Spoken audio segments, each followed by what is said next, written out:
I want to bring up this story from the other day. It's many of you may have seen it. Trump and Bill O'Reilly got booed after telling audience they got booster shots. And then Trump is like, no, don't do that. You're playing in your hands, blah, blah, blah. And I'm like, what's funny about this story is that many on the left are like, haha, Trump got boosted. And I'm like, okay. Like, I'm not mad. I don't care. He's an older guy. Maybe that made sense for him. Sure. But they live in this bubble world where they think all of Trump's supporters are in a cult. Yes. All of his voters are cultists. Meanwhile, it's like most of his base is kind of like, whatever. And then some are like, that's stupid, and they boo him. But I don't know. I don't care. Bill O'Reilly can Trump. They can do whatever they want. But this actually debunks a lot of that narrative. So that's why I just think it's funny. Shouldn't they be like, wow, hey, wait a minute. I was told that Trump's base are all a bunch of zealot MAGA QAnon people. But there are actually people who aren't agreeing with him, and he himself is vaccinated, is boosted. There's a disconnect between... Trump's supposed to be this cult leader, right? Right. Well, being the genius marketer that he is, as soon as that little pocket of booze happened, he goes, very small group of people right over there. Anyway. Right, yeah. But also, during his speech, he was making a lot of assertions based off no data, no information at all. He said, this would have been like the Spanish flu if it wasn't for me. We got to take credit. I want credit. We got credit for doing this. What did you do? After your product that you streamrolled and you threw a lot of money into got out there, what happened? Cases gone up, deaths have gone up. What are you dancing on? Like, how are you going to be making all these assertions?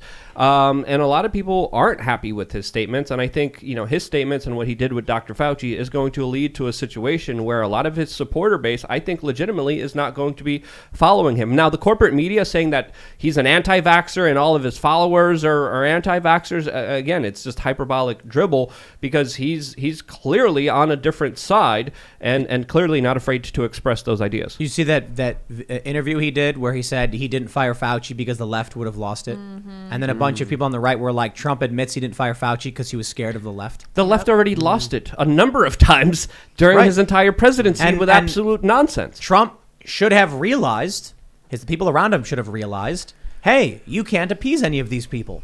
Yep. They want war. But there might be something else hanging in the balance here because today we also found out that Trump flew on Epstein's planes 6 more times than previously believed. So if you're hanging out with Epstein, who's an extortionist, who's a blackmailer, there could be also something else happening behind the scenes that could translate into this kind of misunderstanding. And Trump, pushing a lot of policies that are very in favor of the establishment that essentially do hurt the general public and the middle class. I like the conspiracy theory that Trump was part of the establishment the whole time because what he was able to do as a candidate was get people like Alex Jones to support a Republican candidate for the presidency and to get a whole bunch of the people who are not attached politically to join the political fray, join a party and become part of that system.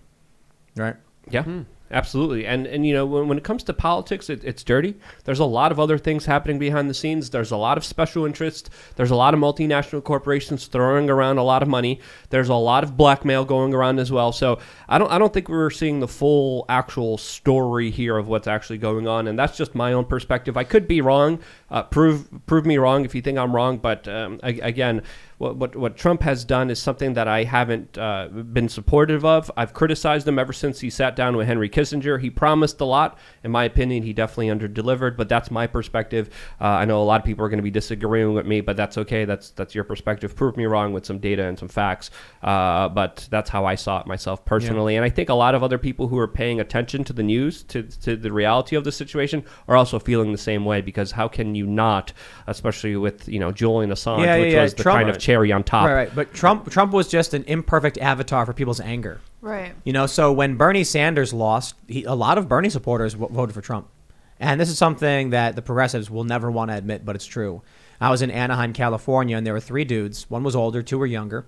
And they were explaining that they were Trump supporters, but they were Bernie supporters until Hillary stole the, right. They say until the DNC, went in favor of Hillary. We'll put it that way.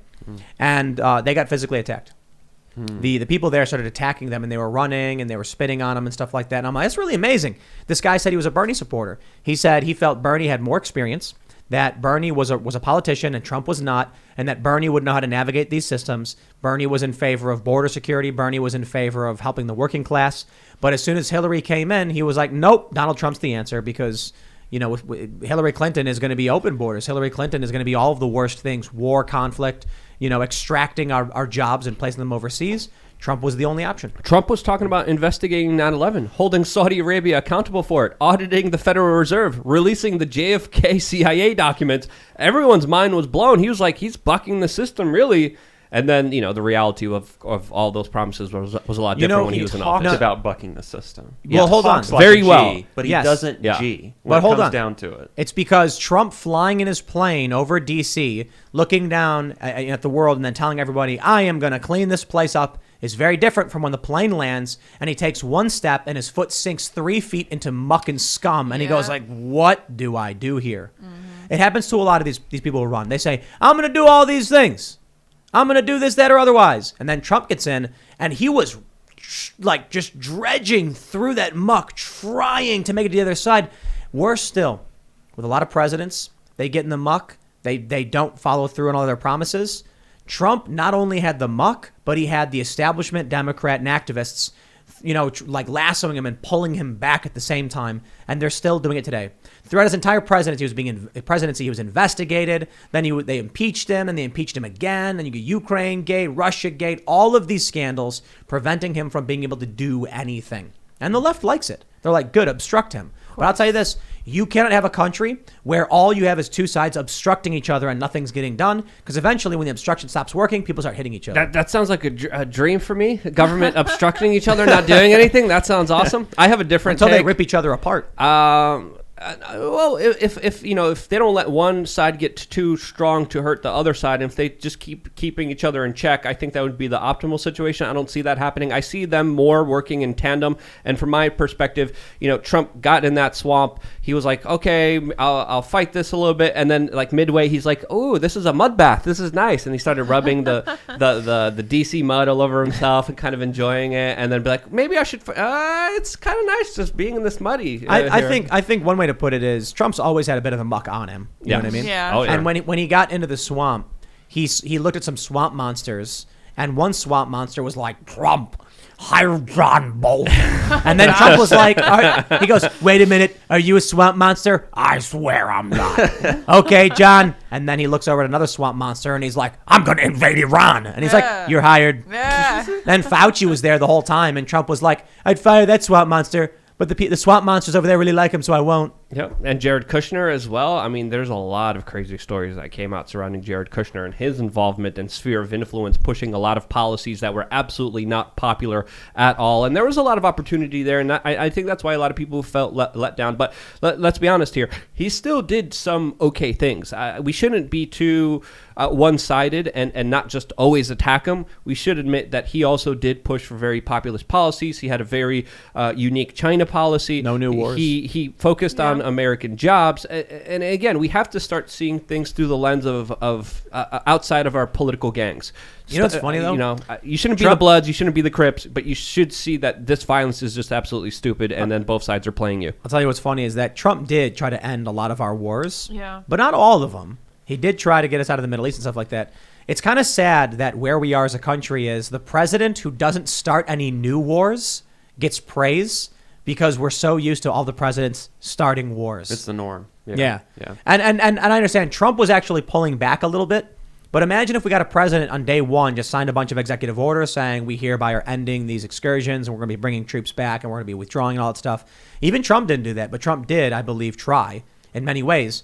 And that's because when he was, marching through the muck, and everyone, and he's trying really hard to get through it, he was determined, I am going to carry out my promise. I'm going to build that wall. I'm going to, withdraw from Afghanistan.